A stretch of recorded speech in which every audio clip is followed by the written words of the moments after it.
कल रास्ते में गम मिल गया था लग के गले में रो दिया जो सिर्फ मेरा ওয়েলকাম ওয়েলকাম। আসসালামু আলাইকুম দুলা ভাই। ওয়ালাইকুম আসসালাম। ওয়ালাইকুম আসসালাম।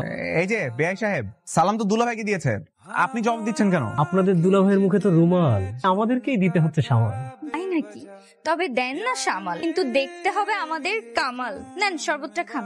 ও সুন্দরী বিয়ান সাহেবা, শরবত দিল হাতে। তোরে কিচ্ছু নেই, খান খান মজা। ওরে আমার কিউট কিউট বিয়ান সাহেবা, ওদের হাত থেকে তো যদি কাঁচা মরিচও খাই তাও আমাদের কাছে মিষ্টি লাগবে। বিয়াই সাহেবকে দেখো, হাত থেকে যদি আমরা সাদা পানিও খাই ওদের কাছে ঝাল লাগবে, কি বলো?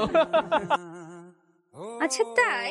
আমাদের হাতের মরিচ খেলেও আপনার মিষ্টি লাগবে? তাহলে একটা কাজ করেন, এই শরবতটা খান, মধ্যে লাল মরিচের গুঁড়া মেশানো আছে, দেখা যাবে আপনার কত দম।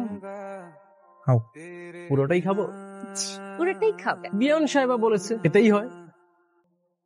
हर वक्त दिल আহ কি অমৃত, মনে হলো যেন খেলাম মধু।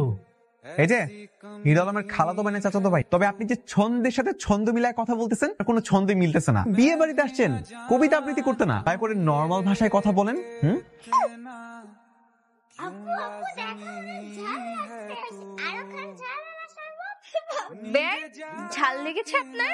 আচ্ছা নেন একটু মিষ্টি খান। আপনার হাতেই খাওয়াই দেন না বিয়ান সাহেব। হাতেই খাবেন? আমি খাওয়াই দিতে। আর কারো মিষ্টি খাওয়াতে ভাই ঝাল লাগছে? দিব? লাগবে, আরেকটা লাগবে ভাই? হয়েছে হয়েছে, এখন আমাদেরকে যেতে দেন। যাওয়া যাবে, তার আগে আমাদের বকশিশ দিতে হবে। 50,000। 50,000 বাপরে বাপ, 50,000 টাকা! টাকা দেন, ঝটপট বের করেন। দেন।